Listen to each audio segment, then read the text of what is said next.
Today we celebrate the life and career of the late Gordon Lightfoot.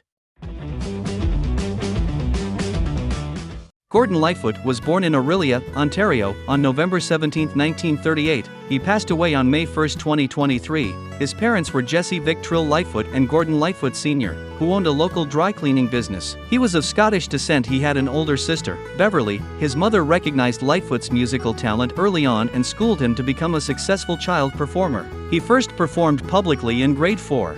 As a youth, he sang in the choir of Orillia's St. Paul's United Church under the direction of choirmaster Ray Williams. According to Lightfoot, Williams taught him how to sing with emotion and how to have confidence in his voice. He made his first appearance at Massey Hall in Toronto, a venue he would ultimately play over 170 more times throughout his career. Lightfoot performed extensively throughout high school, Orillia District Collegiate and Vocational Institute, ODCVI, and taught himself to play folk guitar. A formative influence on his music at this time was 19th-century master American songwriter Stephen Foster. Lightfoot moved to Los Angeles in 1958 to study jazz composition and orchestration for 2 years at Westlake College of Music. Among his influences were the folk music of Pete Seeger, Bob Gibson, Ian and Sylvia Tyson, and the Weavers. He lived in Los Angeles for a time, but he missed Toronto and returned there in 1960. Appearances at the Newport Folk Festival, The Tonight Show starring Johnny Carson, and New York's Town Hall increased his following and bolstered his reputation.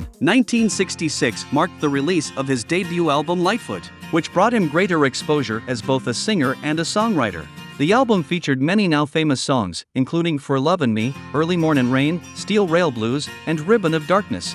Lightfoot's albums from this time were well received abroad but did not produce any hit singles. Outside of Canada, he remained better known as a songwriter than as a performer. It wasn't until 1970 that he charted on Billboard's Hot 100 when If You Could Read My Mind peaked at number 5. If I could read your mind, love, what a tale your thoughts could tell. This led to a streak of top 20 hits, culminating with his best-known number The Wreck of the Edmund Fitzgerald, which was inspired by true events.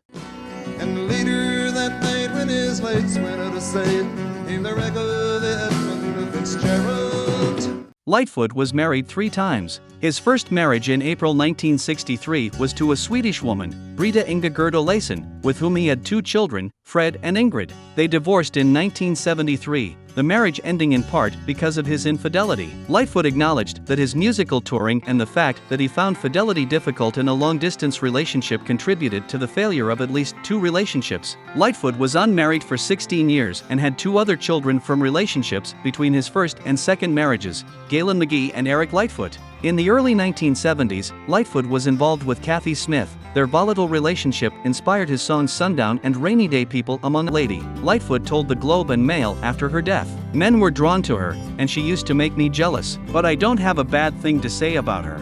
Smith later became notorious as the person who injected John Belushi with a fatal speedball. In 1989, he married Elizabeth Moon. They had 2 children, Miles and Meredith. They divorced in 2011 after a separation that Lightfoot said had lasted 9 years. Lightfoot wed for a 3rd time on December 19, 2014, at Rosedale United Church to Kim Hassey. To stay in shape to meet the demands of touring and public performing, Lightfoot worked out in a gym 6 days per week, but declared in 2012 that he was fully prepared to go whenever I'm taken. He calmly stated, "I've been almost dead a couple times, once almost for real. I have more incentive to continue now because I feel I'm on borrowed time in terms of age." Lightfoot's band members displayed loyalty to him as both musicians and friends, recording and performing with him for as long as 45 years.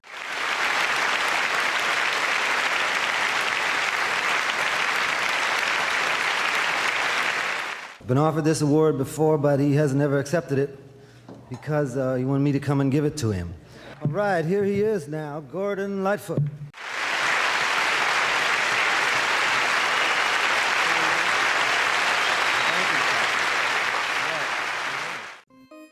With the Canadian flavor to them, and of course to feel that I got from being a part of the folk revival by listening to people like. In mid-April 2023, Lightfoot's declining health caused him to cancel the remainder of his 2023 tour. Lightfoot died of natural causes at Sunnybrook Health Sciences Centre in Toronto on May 1, 2023, at the age of 84. That was our show for today. What did you think? Were you a fan of Gordon Lightfoot? What was your favorite song from this talented Canadian songwriter? Let me know your thoughts in the comments section below. And don't forget to subscribe to my channel and check out my Carl Vincent Vampire Hunter franchise also in the comments below. Until next time, this is Andrew in for Kevin Gibbons saying live long and prosper. May the force be with you and keep reaching for the stars.